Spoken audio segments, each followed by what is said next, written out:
ஒன்று நாளாகமம் 28ஆம் அதிகாரத்துல தாவீது தன்னுடைய குமாரனாகிய சாலமோனுக்கு ஒரு அட்வைஸ் சொல்லுவாரு. என்ன சொல்லுவாருன்னா, நீ உன் பிதாவின் தேவனை அறிந்து அவரை உத்தம இருதயத்தோடும் உற்சாக மனதோடும் சேவி. ஸோ தேவனை தேடுவதையும் அவரை சேவிப்பதிலும் உத்தம இருதயமும் உற்சாக மனதும் தேவை.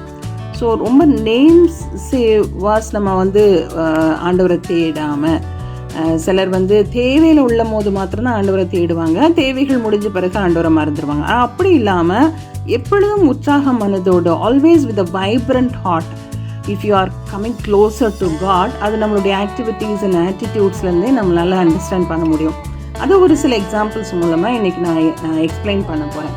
இதுக்கு ஒரு பெரிய எக்ஸாம்பிளாக நம்ம எடுத்துட்டா, ஆண்டவர் ஒரு உவமையை சொல்கிறாரு. எப்படி சொல்கிறார் அப்படின்னா, ஒரு மனுஷனுக்கு 2 குமாரர் இருந்தார்கள். மூத்தவனிடத்தில் அவன் மகனே, நீ போய் இன்றைக்கு என் திராட்சை தோட்டத்தில் வேலை செய் என்றான். அதற்கு அவன் மாட்டேன் என்றான். ஆகிலும் பின்பு அவன் மனஸ்தாபப்பட்டு போனான்.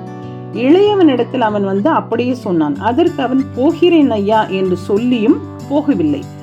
இவ்விருவரில் எவன் தகப்பனுடைய சித்தத்தின்படி செய்தவன் என்று கேட்டார். அதற்கு அவர்கள் மூத்தவன் தான் என்றார்கள்.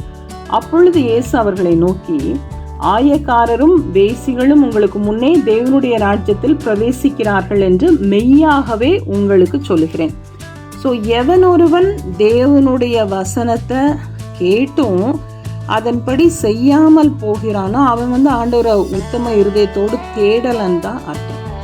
இதில் ஒரு பணக்கார வாலிபன் ஆண்டவர்கிட்ட வராரு. ஆண்டவரே, நான் உங்களை பரலோக ராஜ்யத்தை சுதந்திரத்து கொள்ளணும்னா நான் என்ன செய்யணும்? அப்போ ஆண்டவர் சொல்றாரு, நீ உன்னிடத்துல உள்ளதை விற்று தரித்திரருக்கு கொடு. முதல்ல அவர் சொல்றாரு, நீ என்னோட கற்பனைகள் எல்லாம் கை கொள்ளணும். அது என்னோட சிறு வயது முதல் கை கொண்டு இருக்கிறேன்னு சொல்றான். ஆனா உன்கிட்ட இருக்கிறத விற்று தரித்திரருக்கு கொடுனா அவனுக்கு மனசு வரல. அப்ப அந்த உத்தம இருதயத்தோடும் உற்சாக மனதோடும் அவன் ஆண்டவரை தேடல, ஏதோ ஒரு உள்நோக்கத்தோட தான் ஆண்டவரை தேடுறாரு. ஒரு பரலோக ராஜ்யத்துக்கு போகணுங்கிற ஒரு எண்ணத்தோட மாத்திரம்தான் அவர் தேடுறாரே ஒழிய ஒரு உற்சாக மனதோடு ஒரு உத்தம இருதயத்தோடு ஆண்டவர் அவரை தேடின மாதிரி தெரியல.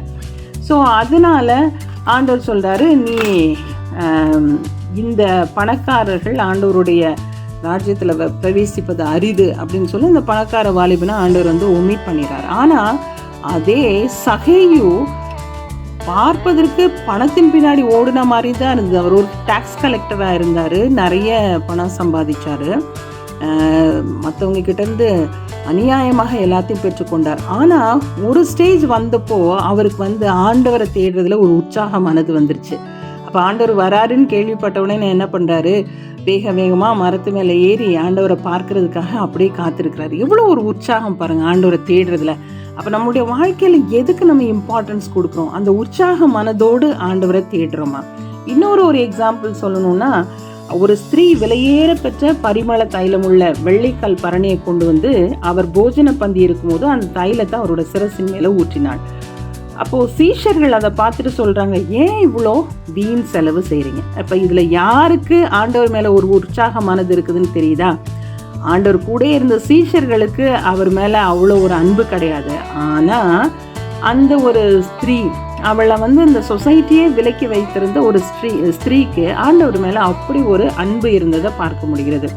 அப்போ ஆண்டவர் சொல்கிறாரு அவர்களை நோக்கி, நீங்கள் இந்த ஸ்திரீயை ஏன் தொந்தரவு செய்கிறீர்கள்? என்னிடத்தில் நற்கிரியையை செய்திருக்கிறார்கள். தரித்திரர் எப்போதும் உங்களிடத்தில் இருக்கிறார்கள், நானும் உங்களிடத்தில் எப்பொழுதும் இரேன். இவள் இந்த தைலத்தை என் சரீரத்தின் மேல் ஊற்றினது என்னை அடக்கம் பண்ணுவதற்கு எத்தனமான செய்கையாயிருக்கிறது. இந்த சுவிசேஷம் உலகத்தில் எங்கெங்கே பிரசங்கிக்கப்படுமோ அங்கெல்லாம் இவளை நினைப்பதற்காக இவள் செய்வதும் சொல்லப்படும் என்று மெய்யாகவே உங்களுக்கு சொல்லுகிறேன் என்றார். அப்போ ஆண்டவர் பாருங்களேன், அந்த ஸ்திரீக்கு அவ்வளோ ஒரு இம்பார்ட்டன்ஸ் கொடுக்குறாரு. God likes her attitude very very much. So ஆண்டவர் இப்படிப்பட்ட உற்சாக மனதோடு அவரை சேவிக்கிற, உற்சாக மனதோடு அவரை தேடுகிற பீப்புளை ரொம்ப விரும்புகிற தேவனாக இருக்கிறார்.